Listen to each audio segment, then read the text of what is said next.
অ্যাম্পিয়ারের সন্তরণ সূত্র, এটাও ক্লাস 10-এ আসে তড়িৎ চুম্বকত্ব চ্যাপ্টারে। ওরেস্টেডের নিয়মটা প্র্যাকটিক্যাল। ওরেস্টেডের যে 4টা নিয়ম আমি বললাম, সেই 4টা নিয়মকে মনে রাখার সহজ উপায়। তখন বিজ্ঞানী অ্যাম্পিয়ার একটা সন্তরণ সূত্র দিয়েছে। দেখো সন্তরণ সূত্রটা মনে রাখার দেখো উপায়। ধরো এটা চুম্বক শলাকার, এটা নর্থ মেরু, এটা সাউথ মেরু। এদিকে কারেন্ট যাচ্ছে, এদিকে কারেন্ট যাচ্ছে, অর্থাৎ ব্যাটারি আমি এটাকে যুক্ত করেছি, এটাকে ব্যাটারি যুক্ত করেছি, এদিকে পজিটিভ, এদিকে নেগেটিভ। তো কারেন্ট এদিকে যাচ্ছে।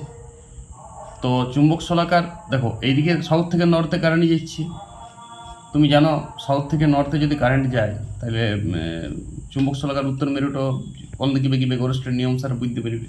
কিন্তু এখানে লোকটাকে সাঁতার কাটাতে হবে একদম চুম্বক শলাকার দিকে মুখ করে, ঠিক আছে? এমনভাবে চুম্বক শলাকার দিকে থাকে, তাহলে চুম্বক শলাকার দিকে মুখ করে কল্পনায় কোনো ব্যক্তি যদি চুম্বক শলাকার অভিমুখে মাথা রেখে একদম একদম চুম্বক শলাকাটা বরাবর শুয়ে দিয়ে কল্পনাতে লোকটির বাঁ হাত যেদিকে থাকবে এবং কোন দিকে সাঁতার কাটবে লোকটা, কারেন্ট যেদিকে পড়বে, তাহলে লোকটির বাঁ হাত যেদিকে থাকবে চুম্বক শলাকার উত্তর মেরু সেদিকে ঘুরবে, পূর্ব পশ্চিম মনে রাখার দরকার নেই।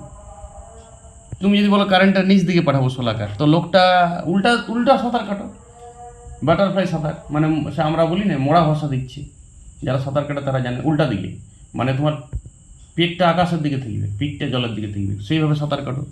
তখনও লোকটার বাঁ হাত যেদিকে থাকবে চুম্বক শলাকার উত্তর মেরু সেদিকে ঘুরবে।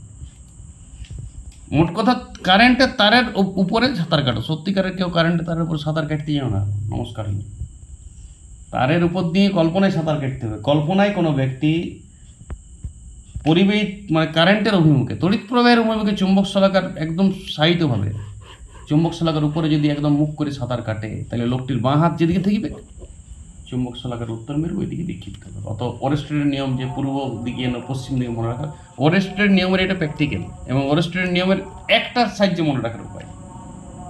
কারণ তার যে চুম্বক শলাকার উপর তুমি মনে মনে সাঁতার কাটো, মনে মনে সাঁতার কাটো, তাহলে তুমি বুঝিয়ে যাবে উত্তর মেরুটা এদিকে তোমার যেদিকে বাঁ হাত থাকবে। তুমি যদি শলাকার উপর থেকে কারেন্ট যেদিকে যাচ্ছে তুমি মনে মনে সাঁতার কাটো, তুমি বুঝে নেবে যে পূর্ব তার মানে এই শলাকাটা উত্তর মেরুটা এদিকে দেখবে। বা যদি কারেন্টটা এদিকে যায় তখন তুমি এইদিকে সাঁতার কাটছো উল্টা দিকে, তখন তোমার বাঁ হাতটা এদিকে থাকছে, তখন উত্তর মেরুটা তো ওদিকে চুম্বক শলাকাটা ঘোরানোর দরকার নেই, চুম্বক শলাকা উত্তর মেরু তখন বুঝলে আমার বাঁ হাতের দিকে ঘুরবে। তড়িৎ প্রবাহের অভিমুখে সাঁতার কাটতে হবে চুম্বক শলাকার উপরে, শুধু চুম্বক শলাকার একদম সমান্তরালভাবে সাঁতার কাটতে হবে, মাথাটা সোজা থাকবে, পাটা একদম।